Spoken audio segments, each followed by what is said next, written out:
সাতক্ষীরা জেলার বিভিন্ন উপজেলায় এবছর ব্যাপকভাবে সরিষার আবাদ হয়েছে। হলুদ ফুলে ঢেকে যাওয়া মাঠে বসানো হয় মৌবক্স। ফলে একদিকে যেমন উৎপাদিত হচ্ছে খাঁটি মধু, অন্যদিকে পরাগায়নের মাধ্যমে বাড়ছে সরিষার ফলন।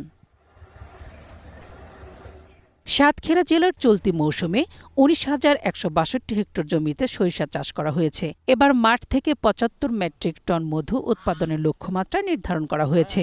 বাকি মধু সুন্দরবন অথবা বিভিন্ন প্রাকৃতিক উপায়ে সংগ্রহ করা হবে। সরিষা ফুল থেকে মধু সংগ্রহে মাঠের পাশে বসানো হয়েছে ৫,০০০ মৌবক্স। প্রতিটি চাক থেকে মৌসুমে ৫ থেকে ৭ বার মধু সংগ্রহ করা যায়। বর্তমানে প্রতিমণ সরিষা ফুলের মধু ১৫ থেকে ১৭,০০০ টাকায় বিক্রি হচ্ছে। ব্যবসায়ীদের দাবি, সরকারি সহায়তা পেলে দেশের চাহিদা মিটে বিদেশেও রপ্তানি করা সম্ভব। দিয়ে শস্য করি, খুব বেশি পরিচর্যা করে না, তো ভালো ফসল হয়। বিঘা প্রতি ৪ থেকে ৫ মণ, অর্থাৎ ১৪ থেকে ১৫,০০০ টাকা থেকে আমি লাভবান হব।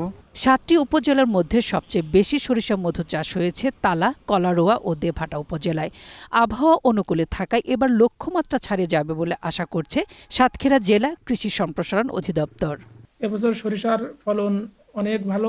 কৃষকরা ইতিমধ্যে হারভেস্ট করা শুরু করেছে। আশা করি অনেক লাভবান হবে।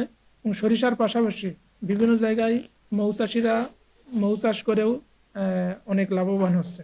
সরিষা ও মৌ চাষের এই সমন্বয় সাতক্ষীরার কৃষিতে যোগ করেছে নতুন সম্ভাবনা। সঠিক পরিকল্পনা ও সহযোগিতা পেলে এটি হয়ে উঠতে পারে টেকসই আয়ের একটি বড় উৎস। মোরশেদা খান লিপি, গ্রিন নিউজ ডেস্ক।